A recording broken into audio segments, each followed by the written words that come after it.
मुरली एक गरीब किसान था। वो अपने खेतों में काम करके अपना जीवन यापन करता था। एक दिन मुरली खेत में काम कर रहा था तो वो देखता है एक बंदर का बच्चा उसके खेत के किनारे पर बैठा है। वो उसके पास जाता है। बंदर का बच्चा उसे देखकर डर कर भाग जाता है।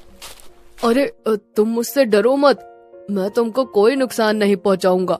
लो, मैं तुम्हें कुछ खाने के लिए देता हूँ। मुरली फिर कुछ रोटी के टुकड़े उसकी तरफ डालता है। बंदर का बच्चा रोटी के टुकड़े की तरफ बढ़ता है और रोटी का टुकड़ा उठाकर खा लेता है। मुरली ये देखकर बहुत खुश हो जाता है। अरे तुम तो बहुत समझदार हो, चलो अब तुम आराम करो, मैं अपना काम कर लेता हूँ। मुरली फिर अपने काम पर लग जाता है। शाम को मुरली अपने घर जाता है तो वो देखता है वो बंदर का बच्चा उसके गेट के सामने बैठा था। तुम यहाँ क्या कर रहे हो? तुम अपने घर नहीं गए? तुम्हारी माँ तुम्हारे लिए परेशान हो रही होगी। मुरली के कहने के बाद भी बंदर वहीं बैठा रहता है। लगता है तुमको घर नहीं जाना है, चलो तुम अंदर आ जाओ, बाहर बहुत सर्दी है। बंदर का बच्चा धीरे धीरे मुरली के पास चला जाता है। फिर मुरली उसे खाने के लिए रोटी देता है। बंदर का बच्चा उसे खाकर बैठ जाता है। फिर मुरली उसे सोने के लिए कपड़ा भी देता है तो बंदर का बच्चा उसी कपड़े पर लेट जाता है और मुरली उसके बराबर में सो जाता है। अगले दिन बंदर मुरली के साथ घूमने लगता है। तभी गांव वाले उससे पूछते हैं, अरे मुरली, ये बंदर कहाँ से ले आए? ये तो बहुत प्यारा लग रहा है। अरे भाई, ये मेरे खेत में खुद ही आ गया था और अब ये मेरे साथ ही रहने लगा। अरे सच में ये तो बहुत प्यारा है। तभी कुछ बच्चे आ जाते हैं। अरे ये बंदर तो बहुत प्यारा है, क्या हम इसके साथ खेल सकते हैं?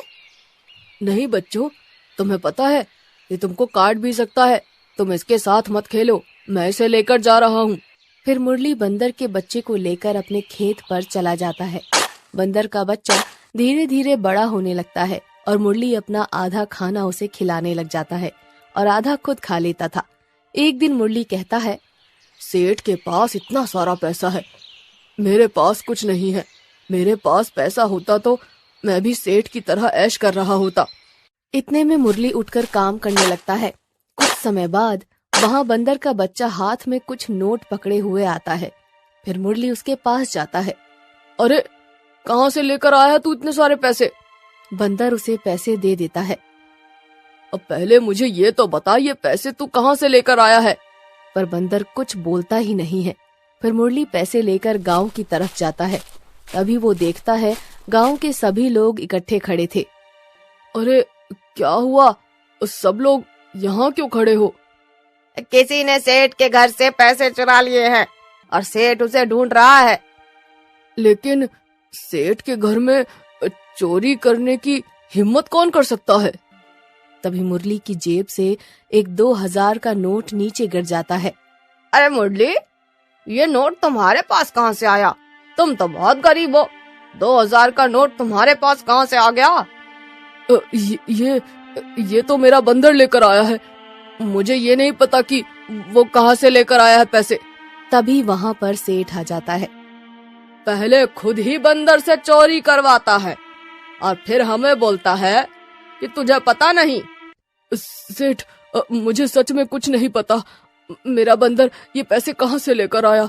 पर अगर ये तुम्हारे हैं तो तुम रख लो, मुझे पैसों का कोई लालच नहीं है। मुरली, मेरी बात सुन, तूने शराफत से मुझे पैसे दे दिए हैं, जिसके लिए मैं तुझे इस बार माफ कर देता हूँ, लेकिन अगर अगली बार ऐसा कुछ हुआ तो मैं तुझे पुलिस के हवाले कर दूंगा। मुरली फिर अपने घर चला जाता है। अरे बंदर, तूने पैसे चोरी क्यों किए? तुझे नहीं करने चाहिए थे। मेरे पास जो है वो मेरे लिए बहुत है, मैं उसमें से तुझे भी खिला दूंगा, खुद भी खा लूंगा, लेकिन तू कभी चोरी नहीं करेगा। फिर बंदर कुछ भी नहीं बोलता। फिर कुछ दिन बाद गांव में जंगल से एक दूसरा बंदर आ जाता है, जो बच्चों के पास आकर बैठता है। अरे वो देखो, मुरली का बंदर आ गया, चलो उसके साथ खेलते हैं। बच्चे फिर बंदर के पास चले जाते हैं। बंदर फिर उनकी तरफ बढ़ता है तो बच्चे चिल्लाते हैं और उसे पत्थर मारते हैं। अपने ऊपर हमला होता देखकर बंदर बच्चों को काट लेता है, जिससे सभी बच्चे जख्मी हो जाते हैं। गांव वाले और बच्चे मुरली के पास जाते हैं। अरे ओ मुरली, ए मुरली, तेरे बंदर ने हमारे बच्चे को काट लिया है। तू अपने बंदर को यहाँ से भगा दे, वरना तू भी इसके साथ यहाँ से चला जा। लेकिन मेरा बंदर तो मेरे साथ ही था, वो तुम्हारे बच्चे को कैसे काट सकता है? किसी और ने काटा होगा तुम्हारे बच्चे को। नहीं नहीं, वो मुरली का ही बंदर था। हमें मुरली के बंदर का पता है, उसी ने हमको काटा है। मुरली, तू इस गांव से निकल जा, और अब हम तेरा घर बेचकर अपने बच्चों का इलाज कराएंगे। अरे लेकिन मैंने कुछ नहीं किया, और ना ही मेरे बंदर ने। हमें कुछ नहीं सुनना, तू यहाँ से चला जा।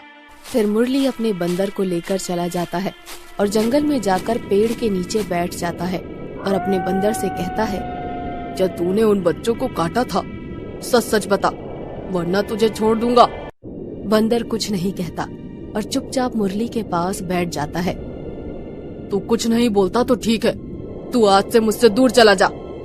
फिर बंदर बिना कुछ कहे मुरली से दूर हो जाता है। उसी रात सर्दी बहुत तेज थी। मुरली पेड़ के नीचे बैठा ठंड से कांप रहा था। तभी उसका बंदर वहां आ जाता है और मुरली को ऐसे देखकर उसे दया आ जाती है। वो मुरली के पास आकर बैठ जाता है। मैंने तुझे कहा था मेरे पास से चला जा, तू फिर आ गया। इस बार बंदर बोल पड़ता है, मुरली, तुम बहुत अच्छे आदमी हो, और मैं सच कहता हूँ, मैंने किसी को नहीं काटा, मेरी कोई गलती नहीं है। बंदर को बोलता देख मुरली कहता है, क्या तुम बोल सकते हो?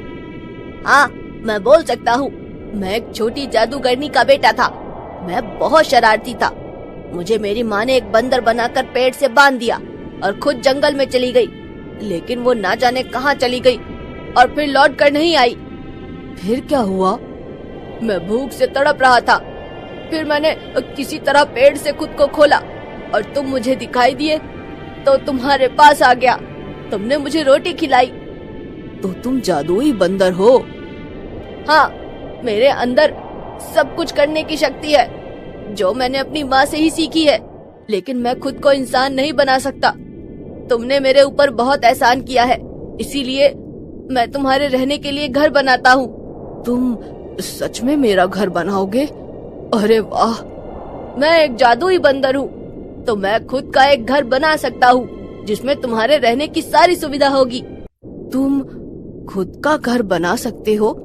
अरे वाह! मुझे बंदर का विशाल जादुई घर देखना है। फिर बंदर थोड़ी दूर पर जाकर अपना आकार बढ़ाता है और एक विशाल सोने के घर में बदल जाता है। फिर मुरली घर के अंदर जाकर देखता है, उसमें रखी कुर्सी, मेज और जरूरत का सभी सामान सोने का होता है। ये देखकर वो बहुत खुश हो जाता है। तुम तो सच में जादुई बंदर हो।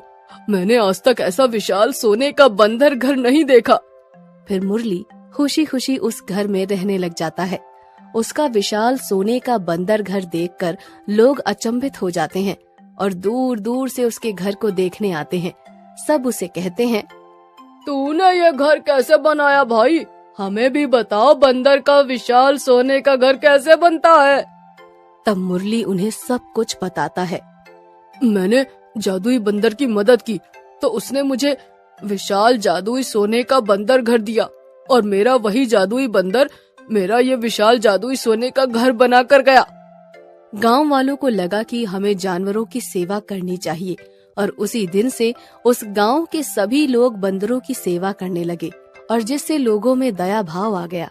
मुरली के ऐसे काम से प्रेरित होकर लोग अच्छे से एक दूसरे का साथ देने लगे और जानवरों से प्रेम करने लगे। एक दिन काकी अपने बेटों से कहती है, बेटा, तुम्हारी बीवी मुझसे बहुत काम कराती है और खाने को भी नहीं देती है ढंग से। मैंने तो सोचा था मेरा बुढ़ापा सही हो जाएगा, ये तो और खराब होता नजर आ रहा है। माँ, आपको तो समझना चाहिए, हमारी बीवियां ऑफिस जाती हैं और इतना थक कर आती हैं, और फिर वो घर के काम कैसे करेंगी? और अब आप अकेली हो, आपकी जिम्मेदारी हम संभाल नहीं पाएंगे। आप एक काम करो, जाकर वृद्धा आश्रम में रहने लगो। अगले दिन ही बुढ़िया घर छोड़कर चली जाती है। जब उसके सारे लड़के और बहुएं अपने अपने काम पर जाते हैं, बूढ़ी काकी रानीपुर में जाकर रहने लग जाती हैं। और वहाँ मांग मांग कर अपना गुजारा करती थी। एक दिन बुढ़िया जब वापस आ रही थी तो उसे एक काला बंदर सर्दी में ठिठुरता दिखाई दिया। अरे काले बंदर, तुम यहाँ क्या कर रहे हो? चलो, मैं तुम्हें अपने साथ लेकर चलती हूँ। क्या पता इसके मालिक ने भी इसे घर से भगा दिया हो। फिर बूढ़ी काकी काले बंदर को अपने साथ ले आती हैं। अरे तुम तो मुझे बहुत बीमार लग रहे हो। पता नहीं तुम जंगल में क्या खाते होंगे, और तुम ठंड से कांप भी रहे थे। तो ये लो, ये कपड़े पहन लो। बूढ़ी काकी उसे कपड़ा पहना देती हैं। बंदर बहुत प्यारा लग रहा था, लाल रंग की शर्ट में। फिर बूढ़ी काकी उसे देखकर बोलती हैं, अरे काले बंदर, तेरे माथे पर काला निशान कैसा है? ऐसा लग रहा है जैसे तुझे किसी ने टीका लगा रखा है। बुढ़िया भीख मांगने जाती है और काला बंदर उसके साथ साथ रहता था। जो कुछ उन्हें मिलता था वो दोनों आधा आधा खा लेते थे। एक दिन बुढ़िया सो रही थी तो बंदर उठकर बाहर घूमने चला जाता है। बुढ़िया देखती है उसका काला बंदर घर पर नहीं था। वो परेशान हो जाती है और बंदर को इधर उधर देखती है। पता नहीं ये काला बंदर कहाँ चला गया। अभी तो मेरे साथ ही लेटा था। खैर, चलो, गया होगा कहीं घूमने। फिर सुबह बूढ़ी काकी का काला बंदर अपनी जगह पर लेटा हुआ मिलता है। तब गांव में शोर मचता है। अरे महेश के घर रात चोरी हो गई थी। उसके सारे पैसे किसी ने चुरा लिए, और ना कोई आदमी अंदर आया और ना ही कोई बाहर गया। दरवाजा बंद ही था। पता नहीं किसने चोरी कर ली। पता नहीं कैसी दुनिया है, लोग क्यों किसी के घर चोरी करते हैं। मुझे देखो, मैं भी तो भीख मांग कर खा लेती हूँ, लेकिन कभी चोरी नहीं करती। फिर बुढ़िया शाम को घर आ जाती है। अगले दिन फिर गांव वाले बोलते हैं, अरे अब रामू काका के घर में चोरी हो गई है। उनके सारे जेवर किसी ने चुरा लिए। पता नहीं भाई कहाँ से कोई चोर आ रहा है और चोरी कर रहा है। फिर एक दिन बुढ़िया अपने काले बंदर के साथ बाजार में घूम रही थी तो बंदर उसके पास से भाग जाता है और एक दुकान से खाने के लिए बर्फी ले आता है। बुढ़िया उसके हाथ में बर्फी देखकर बोलती है, तू ये बर्फी कहाँ से लेकर आया है? क्या तुझे किसी ने दी है ये बर्फी? काला बंदर कुछ नहीं कहता और आधी बर्फी बुढ़िया को दे देता है। बुढ़िया काकी बर्फी खाती है और वो बोलती है, तू तो बहुत अच्छा है रे। अब तू भी खाना मांग कर ले आता है। अब से मैं घर पर ही रहूंगी। खाना तू लेकर आना। फिर वो बूढ़ी काकी और काला बंदर घर चले जाते हैं। रात में काला बंदर फिर से गायब हो जाता है तो सुबह गांव वाले बोलते हैं, अरे कामना के घर में भी चोरी हो गई है। उसके पूरे दुकान किसी ने चुरा ली है। ये चोर बहुत ही शातिर दिमाग का है। गांव वाले ऐसे ही बात करते हुए बूढ़ी काकी के घर के सामने जा रहे होते हैं तो वो देखते हैं एक सोने का हार उसके दरवाजे के सामने पड़ा था। लोग उसे उठाकर बोलते हैं, अरे ये इतना कीमती सोने का हार बूढ़ी काकी के पास क्या कर रहा है? फिर वो लोग बूढ़ी काकी के पास जाते हैं और बुढ़िया से बोलते हैं, बूढ़ी काकी, तेरे घर के सामने ये सोने का हार कहाँ से आया? अरे भाई, मुझे क्या पता। मैं तो इतनी गरीब हूँ और मांग कर खाती हूँ। मुझे कुछ नहीं पता है। ये बात फैलते फैलते सुनार तक पहुँच जाती है। सुनार रामू काका उस हार को देखकर बोलता है, अरे ये तो मेरी दुकान का हार है। इसे तो मैंने अपने हाथों से बनाया भाई। सुन बुढ़िया, मुझे सच सच बता, ये हार तेरे पास कहाँ से आया? मुझे कुछ नहीं पता। ये मेरे पास नहीं था और मेरे घर के सामने पड़ा था। बढ़िया, तुम झूठ बोल रही हो। तुमने ही चोरी की होगी। मैं इस उम्र में कैसे चोरी कर सकती हूँ? मैं आखिरी बार पूछ रहा हूँ, सच सच बताओ, वरना मैं पुलिस को बुला लूंगा। अरे जब मैंने कुछ किया ही नहीं तो क्या बताऊं? सुनार भाई, ये बूढ़ी काकी क्या चोरी करेगी? हो सकता है चोर इस रास्ते से गया हो और तभी ये हार यहाँ पर गिर गया हो। अरे नहीं, मुझे इस बुढ़िया पर ही शक है और मैं पुलिस को बुलाता हूँ। सुनार इतना कहकर वहां से चला जाता है। बुढ़िया को ये सोचकर नींद नहीं आती कि सब लोग उसे चोर समझ रहे थे। बुढ़िया फिर आंखें बंद करके लेटी रहती है। तभी वो देखती है उसका बंदर उसके पास से उठकर चल देता है। फिर वो चुपके चुपके बंदर के पीछे चली जाती है तो वो देखती है कि काला बंदर जंगल की तरफ जा रहा था। ये काला बंदर आखिर कहाँ जा रहा है? बुढ़िया उसका पीछा करती है। बंदर एक पेड़ के नीचे जाकर बैठ जाता है और तभी वहां पर एक आदमी आता है और काले बंदर से कहता है, अरे मेरे काले चोर बंदर, क्या हाल है तेरे? तू तो बहुत अच्छा काम करता है। जिस गांव में रहता है, जहां खाता है वहीं चोरी भी करता है और मुझे ला कर दे देता है। बूढ़ी काकी ये सब देखकर अचंभित हो जाती हैं और वो अपने घर आ जाती हैं। फिर गांव में एक और चोरी होती है। सब गांव वाले फिर बुढ़िया के पास आते हैं। अरे बुढ़िया, अब सच सच बताए, चोरी कौन कर रहा है? मेरा जो काला बंदर है वही चोर है। रात में मैंने देखा वो किसी आदमी से मिला जो उसकी प्रशंसा कर रहा था। आज रात तुम सब मेरे साथ चलना और खुद देख लेना। ठीक है काकी। लोग फिर बूढ़ी की बात मानकर रात का इंतजार करते हैं और फिर बूढ़ी काकी रात में सोने का नाटक करती है। फिर रात में काला बंदर उठता है और जंगल की तरफ चल देता है। बूढ़ी काकी उसके पीछे पीछे चलती हैं और इशारे से गांव वालों को भी बुला लेती हैं। बंदर पेड़ के पास जाकर बैठ जाता है और एक आदमी वहां पर आ जाता है और बोलता है, क्या बात है मेरे काले बंदर, तूने तो मुझे बहुत अमीर बना दिया। अब ऐसा करते हैं, इस गांव में हमारी ये आखिरी चोरी होगी, फिर हम किसी दूसरे गांव में जाकर ऐसे ही चोरी करेंगे। तभी गांव वाले आ जाते हैं। अब तू कहीं चोरी करने लायक नहीं बचेगा। हम तुझे कहीं नहीं जाने देंगे। तुमने आज तक हमारा बहुत सामान चुराया है। चल, अब हमें हमारा सारा धन वापस कर, वरना हम तुझे मार देंगे। चोर भागने को होता है तो गांव वाले उसे पकड़ लेते हैं और वो काले बंदर का मालिक बोलता है, मुझे छोड़ दो, मैं तुम सबके गहने और पैसे वापस लौटा देता हूँ।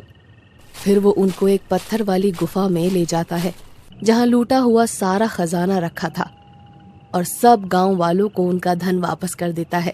फिर लोग उसे पुलिस के हवाले कर देते हैं। फिर काकी अपने काले चोर बंदर से कहती है, अब तुम कभी चोरी नहीं करोगे। मैं तुम्हारी हर जरूरत पूरी करूंगी, पर अगर तुमने चोरी की तो मैं तुम्हें अपने साथ नहीं रखूंगी। अब बूढ़ी काकी और उनका काला चोर बंदर साथ में खुशी खुशी रहने लग जाते हैं और काला चोर बंदर भी बूढ़ी काकी के साथ रहकर सुधर जाता है और लोगों की मदद करता है।